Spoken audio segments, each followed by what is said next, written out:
Pretty good, but they are in surgery, and that's all I can really tell you. Chief. Were the officers shot in the arm? Were they shot once, multiple times? They were both shot multiple times. I don't have a specific location or how many times they were shot, but both had multiple gunshot wounds. Would you say they're non-life-threatening injuries? They're in surgery. I mean, we think they're in good shape, but again, they're in surgery. It's serious, and so, we're hoping for the best. And so I guess say a prayer, because it shows you how dangerous this job can be. And even with the canine officer, obviously they came under fire. So it's we think things are going well, but say a little prayer. What else? Officer's dog that was shot. He was shot initially, we believe. Yes. And not the canine officer himself. No, yes. The canine officer was also shot as well. There were 3 officers shot, not just 2. Well, the canine officer. The canine itself was mortally wounded, I see that. and then the 2 officers that with the canine Yes. were also sustained wounds, and then there was a 3rd officer on scene that did not get shot. It sounds like this was a firefight. Oh, definitely. Yes, Most definitely. absolutely. And we think that when you have someone in the woods that's in a quote defensive position, to some people it felt like an ambush. So, I'd say the officers went in and they knew that they had received information from the resident that the person was armed with multiple firearms, and yet they still went in to conduct a search looking for him as part of their job. So, it just goes to show how difficult this job can be every day, especially domestic incidents. What else can you tell us about that initial call, that initial domestic call? I can tell you it evolved over about a half-hour period of time. It came in as a verbal domestic initially, and then as the officers arrived, it escalated to the point where the person fled and he had multiple firearms. So we set up a perimeter, and it's a heavily wooded area, and also it's a very big housing complex, so there's a lot of residents here. Obviously, there's a lot of buildings here. So we had a lot of officers on scene. We set up a big perimeter, waited for the canine because we saw the last area of entry into the wooded area. A canine officer went with two other officers to assist searching for the suspect. We made it about, I'd say, 100 yards into the woods, where they essentially ambushed at that point. Chief, what allows you to say that? How do you know? What are the circumstances? Just where the layout of the scene. The suspect was positioned, and then the amount of gunfire that we suspect happened at this point. We don't know the total amount of rounds that were fired. And then where the canine was found, our dog. So the first time they encountered the suspect was in the woods. They didn't get here. He had already left. Correct. The. Yes. He had been gone about 45 minutes before we encountered him from the initial report. And what's the relationship between them and the woman? Is this a... No idea. No idea. Just your It's reaction. ongoing. Haven't gotten that far yet. Just your reaction. Obviously, right next to Weymouth. This just happened not so long ago.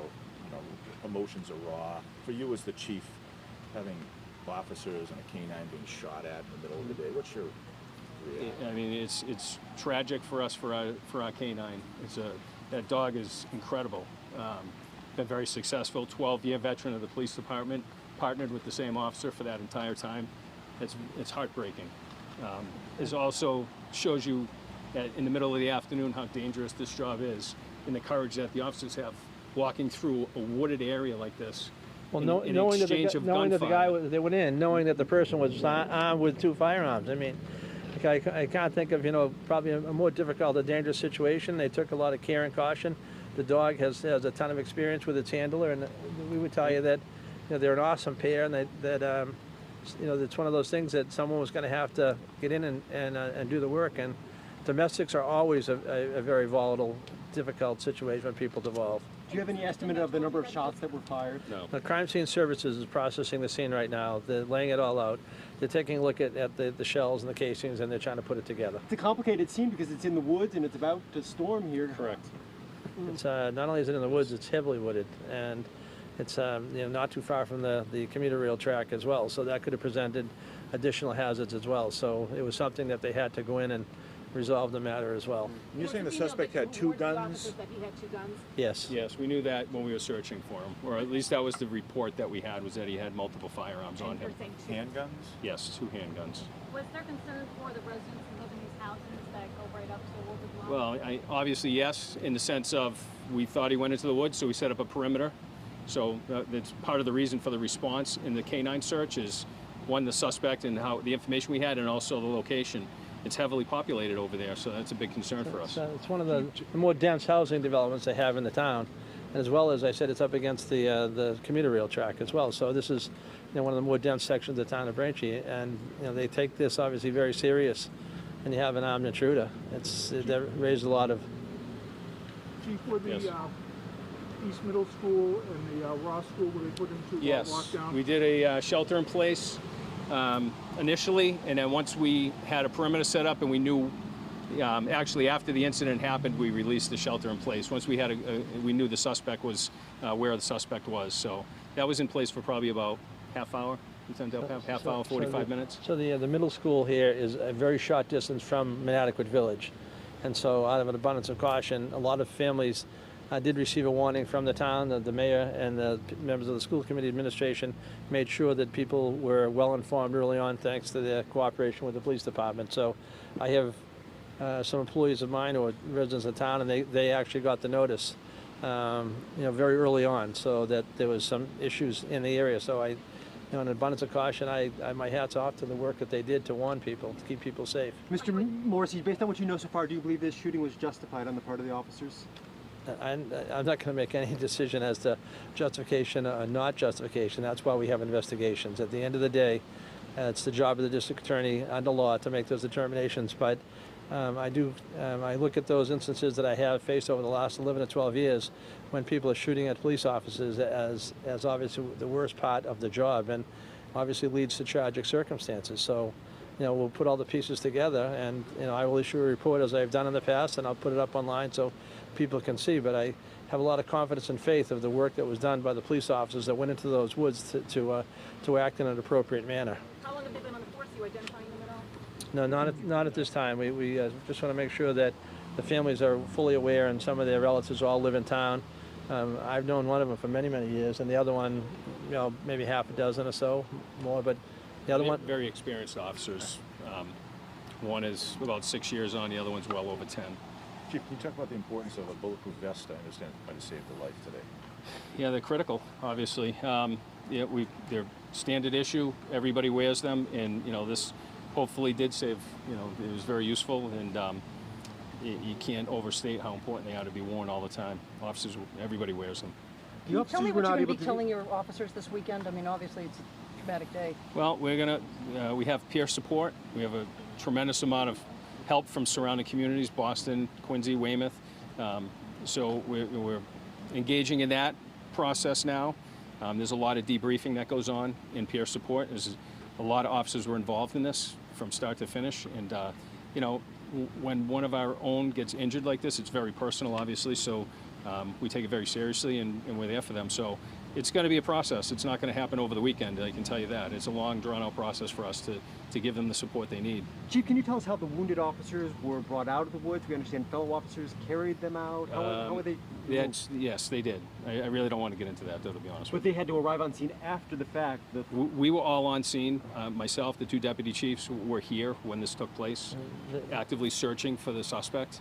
Out of how serious this was, we were all here. Pretty much everybody from the day shift that was working, administration, detectives, we were all engaged in this. So there was a lot of support immediately after the shooting. There were multiple officers there within minutes, and that carried the officers out. How far did they have to be carried? About 100 yards into the woods. It's pretty thick, though. It's it wasn't easy. And then also the suspect got carried out also. So there was a lot of moving parts and a lot of officers involved in this. It wasn't just the couple that were involved in the actual incident. Were these officers wearing body cams? No, they weren't. Chief, the police department is like your second family, and the officers are like your children, in a way, family. What's that like to get that call over the radio, guys screaming, officers down? It's, the initial response is we deal with the incident, and over the weekend, next week, that's when we'll decompress, and that's what peer support's for. So we'll address all that, but I think everybody focuses on the mission, does what they need to do, and gets through this whole process, and support each other, and ensure that the officers are safe, and we're going to be at the hospitals with them and their families throughout the weekend. Chief, wasn't it just 4 years ago, 2017, at Motel 6, where an officer was shot, and for it to happen again? Yes. I mean, what goes through your mind that people are shooting officers in such a short time? It seems to be far more common than it should be, and it seems to be far more often. It's serious. I don't really have any more comments than that. It's just it's a dangerous job. Mr. Morrissey, can you give us the race of the people involved, the officers and the suspect? No, I have no information that I'll give you at this time. Are both officers in Boston hospitals or one is in South Shore? One's at a local hospital and one's in a Boston hospital.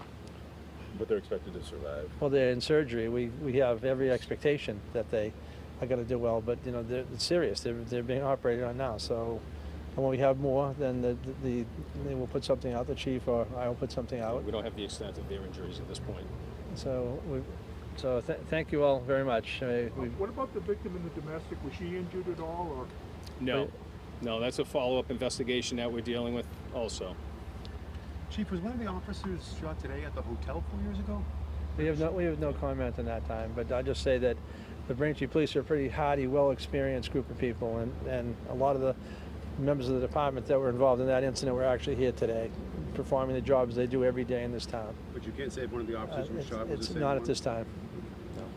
And was he threatening the woman in any way, or did she describe that? I don't know. That's still under investigation as far as what happened before we responded here initially. And it's just, She it made was, the 911 call? Yes. She was not injured. I don't know. it's just, again, remember, it was serious enough for Braintree to respond to a 911 call, and then obviously to be alarmed enough that the person had 2 firearms to go into the woods. So it's a very serious call with serious consequences. Thank you all. Thank you. Thank you.